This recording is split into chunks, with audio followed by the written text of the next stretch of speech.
Wow, no shot of Mount St. Helens there from our ALNA camera in Ridgefield. Ooh, I hope that sun comes back out before Easter. Welcome back to Afternoon Live.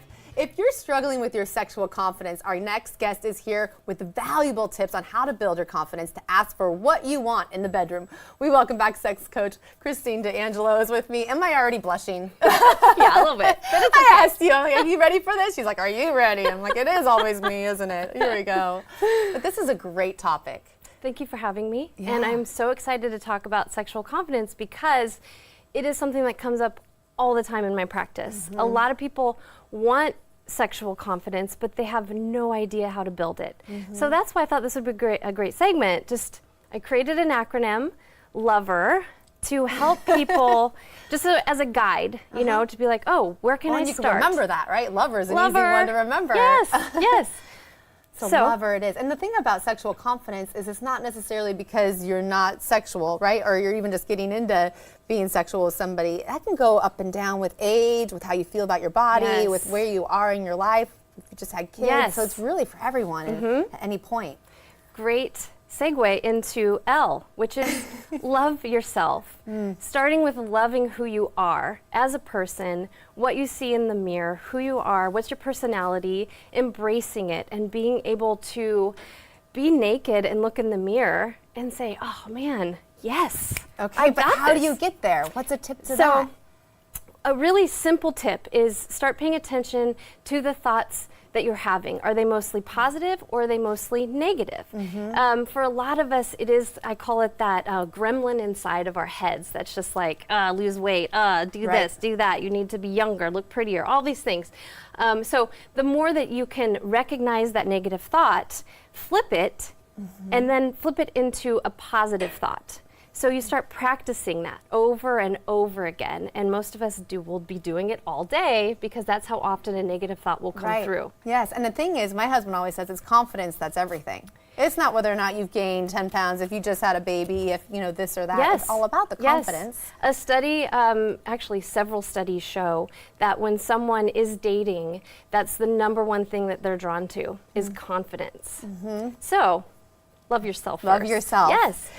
Moving into O, open communication, being able to talk with a partner or partners around consent, boundaries, safety, right? Like how do you protect yourself in sexual situations?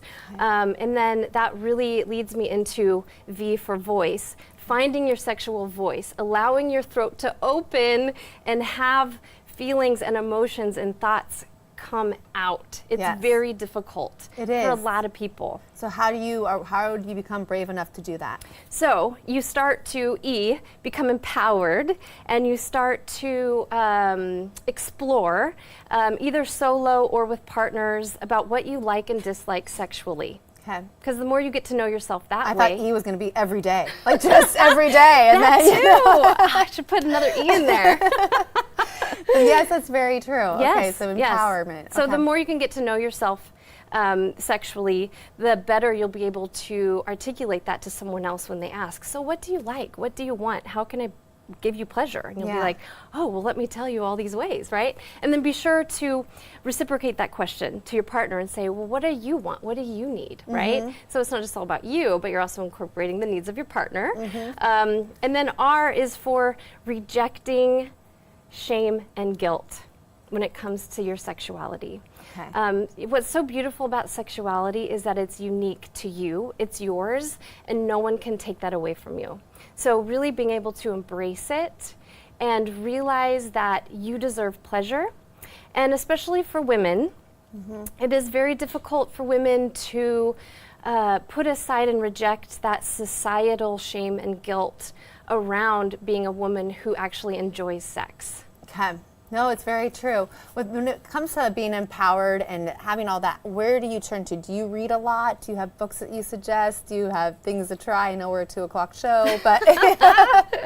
So the most beneficial resource that I can tell mostly women to read is a book called Come As You Are by Emily Nagoski. It is my pink Bible. It's something that I walk clients through. It's almost permanently on the side of my chair in my office because I utilize it and refer to it that much. Wow. It just really helps break down guilt, shame, embracing your sexuality, and really coming from an educational standpoint around your body and your sexual response cycle, and that, hey, you're normal. Yeah, and everyone is experiencing it, right? Yeah. Yeah, thank you so much. Absolutely. Wonderful tips. You make them make people confident and be able to talk about it. I'm not blushing anymore, I don't think. And for more information on Christine, we will have that on our website at katu.com. Don't go away. More of Afternoon Live when we come back. Good job.